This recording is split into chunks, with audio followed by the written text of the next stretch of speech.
जय माँ। दुर्गा जी के 10 दिन चल रहे हैं, तो नव दुर्गा, इस कहानी को भी बहुत दृष्टि से देखा गया है। इसको लिंक किया गया है माँ दुर्गा के जो 10 दिन की बैटल है, 10वें दिन उनकी विजय है। उनके 9 रूप अलग अलग सामने आते हैं, लेकिन अगर आप सूक्ष्म दृष्टि से देखेंगे तो ये जो नव दुर्गा का जो रूप हैं, जो उनके नाम हैं, वो बहुत क्लियरली एकदम सिंबॉलिक हैं, योग से कनेक्टेड हैं और ये जीवन से भी कनेक्टेड है। तो पहले हम इसके सूक्ष्मतम उसमें चले जाएं। ये जो स्टेप्स हैं जिनके द्वारा मानव चेतना जड़ भौतिक चेतना से सीधा भगवान से मिलने, उस उच्चतम ऊंचाई तक पहुंच सकती, पूरी सीक्रेट दे दी गई है योग की। तो सबसे पहले क्या है? शैलबाला। शैलबाला कौन है? Daughter of the mountains. Mountain क्या है? जड़ तत्व। जड़ तत्व के अंदर एस्पिरेशन का प्रतीक है माउंटेन। जड़ तत्व क्या है? ये देह अस्थि। एस्पिरेशन क्या है? सोल। सोल की एस्पिरेशन, फायर ऑफ एस्पिरेशन। तो ये पहला स्टेप है, लेकिन वो छिपी हुई है। वो कहीं ना कहीं जड़ तत्व के अंदर जब अभिप्सा का जन्म होता है तो ये यात्रा प्रारंभ होती है। That is Shailbala. दूसरा रूप क्या है? ब्रह्मचारिणी। अब इस ब्रह्मचारिणी क्या है? अब ये अग्नि तो जल गई, इसको आपको टेंड करना है। ये ऐसे नहीं है कि भाई होगी, एस्पिरेशन आ गई, चल रहा है जीवन जैसे चल रहा है, तो उसको वन पॉइंटेड बनाना है। ब्रह्मचर्य का अर्थ ही यही है, सब कुछ एक दिशा में मोड़ना। ब्रह्मचर्य का एक दूसरा अर्थ है कि जो चीज़ें, जो भी वृत्तियाँ हमारी टेंडेंसीज नीचे की ओर जा रही हैं, उनको ऊपर की ओर उठाना, ये भी अर्थ है उसका। तो ब्रह्मचारिणी, तो उनका वह आचार हमारा हो जो ब्रह्म की ओर ले जाए, यानी हाईएस्ट ट्रुथ की ओर। तो नेक्स्ट स्टेप क्या होती है? Fire is born. अब उसको टेंड इट। ये दोनों स्वरूप तो माँ अपने 1929 के पहले कन्वर्सेशन में कहती है कि there is a fire, aspiration क्यों, क्या होनी चाहिए। फिर कहती है then you have to tend the fire. तो वो जो टेंडिंग द फायर बहुत इंपॉर्टेंट है। हम ये नहीं कह सकते कि एस्पिरेशन जाग गई, हम जीवन को जैसे भी, जो पार्टी जाएंगे, शादी ब्याह में जाएंगे, रिलेटिव्स, ये then we are still at Shailbala. तो ब्रह्मचारिणी मीन्स कि अब हमारे अंदर ये चेंज आएगा। वो कठिन है पर दैट्स हाउ। फिर क्या होता है? चंद्रघंटा। रात में, अब ट्रेडिशनल डिस्क्रिप्शन है स्लेयर ऑफ डेमन्स। तो डेमन तो सभी नष्ट करेंगे। तो थोड़ी, अब मून किसका प्रतीक होता है? Moon is the symbol of the light in the mind. जो माइंड, रात है अभी भी, इग्नोरेंस से हम बाहर नहीं निकले हैं, लेकिन फिर भी मन के अंदर एक प्रकाश प्रारंभ हो गया। कहीं ना कहीं मन अब खोजने लगा, कुछ जानने लगा, कहीं ना कहीं वो डाउट्स को हटाने लगा। तो थर्ड स्टेप इज चंद्रघंटा। अब देखिए फोर्थ क्या होगा? अभी बेबी का बर्थ होना है साइकिक बीइंग का, तो उसके पहले आएगा कुसुमांडा। तो she is the वोम of creation, पर शी इज ऑल्सो, अब ये अंदर अंदर एक तप हो रहा है। ये माइंड प्रकाशवान हो गया। क्यों? क्योंकि हमने एक ब्रह्मचारिणी वो वाला रूप, कलेक्टेड कंसंट्रेशन अब और तीव्र हुई कुसुमांडा का रूप, जिससे यूनिवर्स, अब एक नई संभावना जन्म लेने वाली है। तो कुसुमांडा, तो फिर जन्म होता है तो क्या बन जाती है? स्कंद माता। स्कंद कौन है? Warrior of the world. Skanda is light, column of light. वो एक वॉरियर ऑफ द वर्ल्ड्स हैं। कार्तिकेय इज द देव सेनापति। यानी जैसे ही चैत्य सत्ता आती है, अब चैत्य सत्ता बाहर आ गई। बाहर आ गई मतलब कहीं ना कहीं माइंड, जो इलिट माइंड था, उसकी जगह आपको उसका एक स्पर्श डायरेक्ट महसूस होने लगा। अब देखिए वहीं पर आता है ये सारा फोर्थ लेयर, फिफ्थ लेयर यहाँ पर आ रहा है, चौथा रूप। तो अब कार्तिकेय के जन्म के साथ जड़ तत्व के अंदर जो ऊर्जा थी वो निकल के क्या बन जाती? Skanda Mata. She is given birth to the warrior of the worlds. और तब व्यक्ति एक तरह से देवताओं के साथ कोलैबोरेट करने लगता है देवासुर संग्राम में।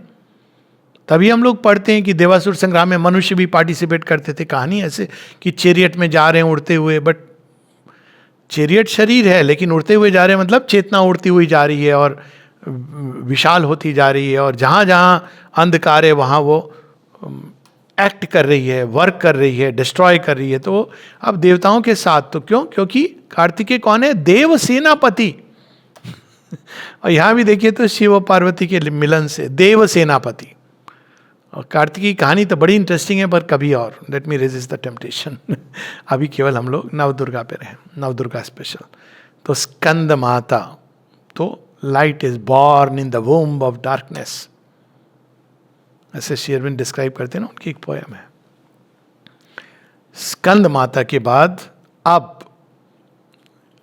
जीवन आसान नहीं होने वाला है. बैटल शुरू होगी. तो बैटल, जो छठा रूप है उनका, कात्यायनी. कात्यायनी वो फॉर्म है जिसको हम लोग वर्शिप करते हैं महिषासुर मर्दिनी. तो जिन दुर्गा जी को ट्रेडिशनली हम लोग वर्शिप करते हैं, अब देखिए वो स्टोरी और जो ओरिजिनल दुर्गा, ये दोनों को मिक्स किया गया है. वो कात्यायनी है, महिषासुर को मारती हैं. She is known as Mahishasura Mardini. जो गीत सुनते हैं ना हम, जय जय जय महिषासुर मर्दिनी, सो वो उनका रूप है. क्योंकि अब क्या है ना, जब ये चैत्य सत्ता बढ़ने लगती है, स्कंद इज वॉरियर. जहाँ स्कंद जाते हैं गॉड्स भी आते हैं, देव सेनापति हैं. अब वो हम डार्कनेस को हटाने के लिए तैयार हैं. कुछ लोग क्या करते हैं, बिना साइकिक बीइंग को ढूंढे वो लड़ने लगते हैं अपने अंदर टेंडेंसी से, एंगर से, सेक्सुअलिटी से. बुरी तरह आप मार खाओगे. पहली चीज, ब्रिंग आउट द साइकिक. तब तक उनको बांध के रखो. ये नहीं कि आप एक्सप्रेस करो, इंडल्ज करो, एंजॉय नहीं. आप उनको माइंड से, चंद्र घंटा, ब्रह्मचारिणी चंद्र घंटा, तो you will put a little bit of contain them, Chandraghanta mind का एक. लेकिन वो कॉन्क्वेस्ट नहीं है. जब साइकिक बीइंग आता है तब ये प्रारंभ होता है रियल कॉन्क्वेस्ट. तो पहले क्या होती है, कात्यायनी, महिषासुर. अब ये जो डार्क टेंडेंसीज हैं हमारे अंदर, उनका क्षय होना प्रारंभ होता है. लेकिन हमारे अंदर गुड टेंडेंसीज भी हैं, ये भी तो बाधक हैं. हम गुडनेस को ही समझ लेते हैं कि दिस इज डिवाइन. तो कौन आती हैं कात्यायनी के बाद? काल रात्रि. आपको बड़ा प्राइड था ना कि आप गुड हो, आपके अंदर से बैड चला गया. द बैड, इसको कई लोग बड़े विचित्र ढंग से इंटरप्रेट करते हैं. Embracing good and evil means what? Even the good must go for the divine form to कम.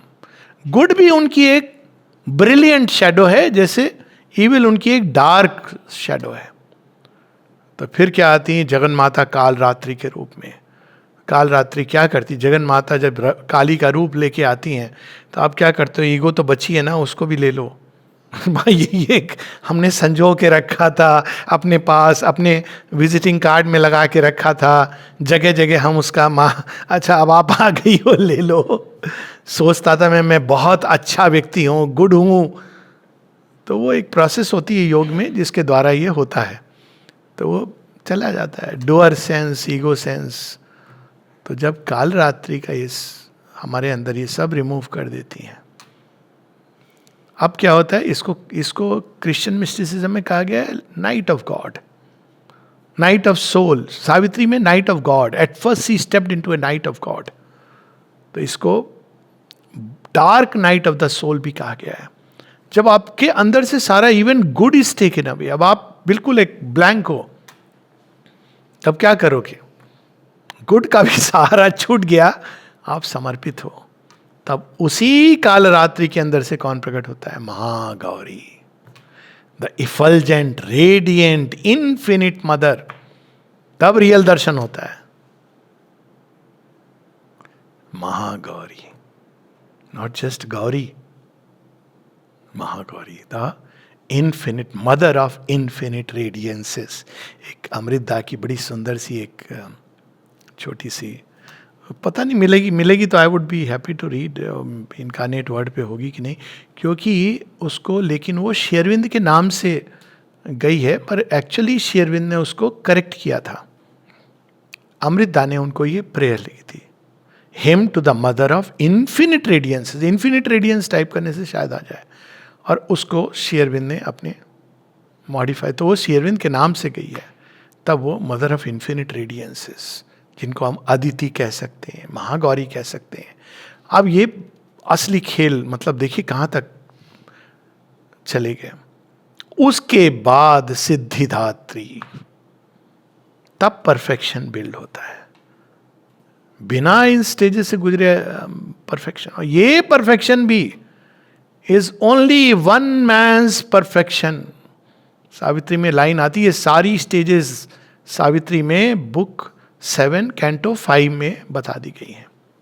इस तरह से नहीं, मतलब वहाँ ऐसे नहीं बताया गया है, किंतु श्री अरविंद के अंदाज में उसमें पूरे जो सेंटर्स हैं उन सारे सेंटर्स देखिए, सारे एक से एक वो सब के अंदर. लेकिन यहाँ ऊपर से नीचे कार्य करती है वो शक्ति, क्योंकि यहाँ प्रारंभ कैसे होता है इस योग में, you surrender to the divine. मतलब महागौरी आपके सामने खड़ी है, तो सिद्धि वो नहीं दे देंगे इमीडिएटली, वो आपको ले जाएंगी धीरे धीरे, ये सारा कुछ होगा और फिर वो, हाँ बहुत सुंदर है. I just read it. तो उस यहाँ प्रारंभ ऐसे होता है, आप ये कुंडलिनी को नीचे से नहीं जगाते हो, स्टेजेस से नहीं जाते हो, आप सीधा डिवाइन मदर को, श्री अरविंद कहते हैं start with surrender to the divine and infinite mother.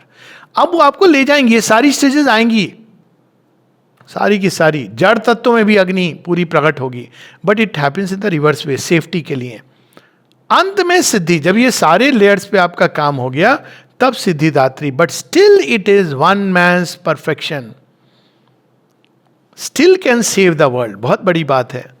A camp of God is pitched in human night. लेकिन ये काफी नहीं है. तो बाकी कहानी बुक 7 कैंटो 6 और 7 और उसके आगे सत्यवान का सरेंडर अमृत्यु से, वो एक अलग कहानी है. परंतु यहाँ केवल नवदुर्गा तक हम लोग सीमित कर रहे हैं. तो वो hymn to the mother of infinite radiances, hymn to the mother of radiances. Okay, इसमें पार्ट 2 और 3 है. तो पार्ट 2 हम लोग पढ़ते हैं. ये अमृतदा की लिखी हुई है, लेकिन ये श्री अरविंद के नाम से है क्योंकि उन्होंने करेक्ट की है. Create in me a state of consciousness in which whatever I hear from you may at once turns into an intimate knowledge, a self-revelation and expression of identity, an awareness at once of the within and the without. ऐसे गए ये लोग पथ पे. सुनना, श्रवण, ये तो हम लोगों ने सुना है, रीडिंग, लेकिन it should turn into an intimate knowledge. Intimate knowledge मतलब उसके पीछे जो भाव है, जो चेतना है, वो सब प्रकट होनी चाहिए. It's not word knowledge, word knowledge एक अलग चीज है.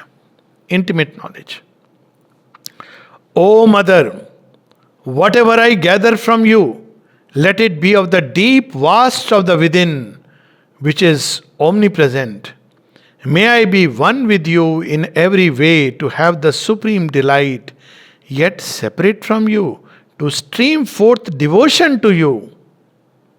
ये तो पढ़ा हुआ है हम लोगों ने, मिस्टिक्स की जो एक हाईएस्ट अवस्था जहाँ वो कंप्लीट मर्जर नहीं स्वीकार करते हैं, हल्का सा एक पर्दा रखते हैं ताकि they can direct the devotion to the mother and also become instrument for radiating upon earth. Amrita के बारे में ये कहा भी माने कि when he left the body, उन्होंने कहा मुझे थोड़ा सा वो चाहिए लिटिल बिट ऑफ फ्रीडम, मतलब कनेक्टेड हमेशा, बट ताकि he can help all those who are on the path. तो अमृता ने ये जो इसमें हम पढ़े वो उन्होंने चूज किया, इसलिए वो माँ के इतने प्रिय थे. माँ ने कहा he is the only one and only manager of the आश्रम. जब किसी ने पूछा माँ से, माँ इनके बाद अब कौन मैनेजर होगा, nobody else, first and last manager Amrita को कहा है. May I be one with you in every way, to have the supreme delight, yet separate from you to stream forth devotion to you. Like heat and light, like power and its expression, like true knowledge and its affecting force, let what you give me be not a treasure to me, but as if a thing of my own self-discovered. चेतना के अंदर वो पूरी तरह समाहित हो जाए, अपना ली जाए. Wipe out the division in my consciousness, that I may see and listen to you as part of yourself. क्या बात है, आप ही का अंश हूँ, ये जान करके मैं आपकी भक्ति करूँ, आप जो कुछ सुनो रिसीव करूँ. The life energies in me aspire for the true knowledge that comes from identity, for the vision that is born of identity, for the listening that takes place, its orientation in identity, the identity that is yourself, May I be the manifestation of a portion of you in your limitless and shining spaces. ये देवत्व और देवत्व की यात्रा. You are one with the mother, but you are also a part and parcel of the mother. Increase my fires and aspiration. Make the surrender in me possible at once and in every way. Widen my openness and receptivity. Remove the coverings that delay the workings of psyche deep within. Take away, O Mother, from me what I have and what I have not. ये है self giving. सब कुछ तुम्हारा, जिसको आज मैं अपना कह रहा हूं और जो अभी तक मेरा हुआ नहीं, कल हो सकता है, सब कुछ तुम्हारा है. Take them all. The cells of my body, the filaments of my nervous coat, the 5 streams of my mind, all make their unconditioned surrender to you, O Mother of Radiances, that there may not be falsehood in existence, division in consciousness, death in the living waters, want of harmony and misery in the nerve coils, disease in the body. ये है सिद्धि. क्या सिद्धि है? सतत delight. क्योंकि सिद्धि का अर्थ क्या है? सिद्धि is not powers. वो सब तो चेस करने वाले लोग, कर्ण पिशाचनी विद्या, जान लेना क्या होने वाला है बाजू में, ये सब तो एक अलग चीज है. This is siddhi. To live in that inalienable delight, unity, सब कुछ आइडेंटिटी के साथ जानना, दिव्य माँ का एक पोर्शन बन जाना परमानेंटली, एक फिर भी जॉय के लिए, आनंद के लिए, भक्ति के लिए, सेवा के लिए, एज इफ थोड़ा सा भिन्न. और क्या है सिद्धि? अब यहां हम लोग सिद्धिदात्री, अल्टीमेट सिद्धि की बात कर रहे हैं कि सब कुछ हार्मोनियस हो जाना, चेतना के अंदर विभक्त की चेतना समाप्त होकर एकत्व की चेतना, और हर प्रकार का मिथ्यात्व सत्ता से चले जाना, और मृत्यु का नाश. Living waters, death in the living waters. Living waters is the flow of life. जीवन के अंदर से मृत्यु का अंश निकल जाना, अंश और दंश दोनों निकल जाना, और सेल्स से रोग, शोक, मिजरी चला जाना. अब जो लास्ट पार्ट है, thy voice replies to me by the 5-fold powers of surrender in the physical, by the quiet intensity of the psychic urge that is behind you. देखिए ये सिद्धि कैसे उनको मिल रही है. 5-fold surrender. पूरी मन, प्राण, शरीर, प्राण की सारी गतियां, मन के सारे मूवमेंट, सब कुछ उन्होंने समर्पित कर दिए. और इंटेंसिटी जो चैत्य सत्ता की, centrally increase ever and ever the inherent ananda and the hidden opulences of your consciousness. Opulences क्या है? जो riches हैं, जो अनेकों अनेकों निधि, रिद्धि, सिद्धि, निधि, संपदा, दैवी संपदा, समृद्धि, ये सब तुम्हारे अंदर अब रिवील होंगे. और क्या रिवील होगा? हिडन आनंद. अंत में आनंद मिलता है.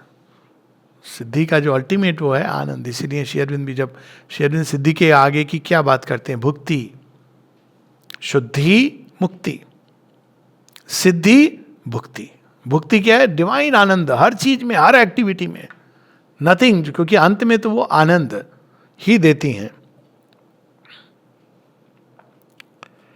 And the hidden opulences of your consciousness. First of all, become conscious of what I have willed in you. B. Next, that of which you have become conscious. पहले माँ हमको सचेत करती हैं कि उनका हमारे अंदर प्रयोजन क्या है. कैसे पता चलता है? हमारी अभिप्सा के रूप में. हर एक की यूनिक अभिप्सा है. अभिप्सा को कॉपी पेस्ट नहीं कर सकते. ये हो सकता है कि एक की अभिप्सा की अग्नि दूसरे में जाग जाए, ये संभव है. तो पहले सचेत बनो, फिर वो जो तुम्हारी अंदर अभिप्सा है वैसे बनते चले जाओ. First become conscious, then become that. Know at once and forever. Master word आने वाला है. Know at once and forever, in me is your all. तुम्हारा सर्वस्व, तुम्हारा सर्वस्व, शेष निशेष मुझ में ही है. Know at once and forever, in me is your all. जिनको ये क्योंकि हम लोग जब पोस्ट करेंगे तो ये शायद नहीं पोस्ट कर पाए, किंतु ये ऑरोमा पर है. इन्फिनिट रेडियंस क्लिक करने से ये ऑरोमा पर आ जाएगी ये प्रार्थना. Those want to read. और ये अमृता की बुक में भी है. हाँ, infinite radiance is by Amrita then will come. एक लंबे समय तक श्री अरविंद के कलेक्टेड वर्क्स में उन्हीं की, बट श्री अरविंद ने इसको करेक्ट किया है. तो वी कैन से जिसको उनका स्पर्श लग गया वो कहाँ अलग रही. जय माँ.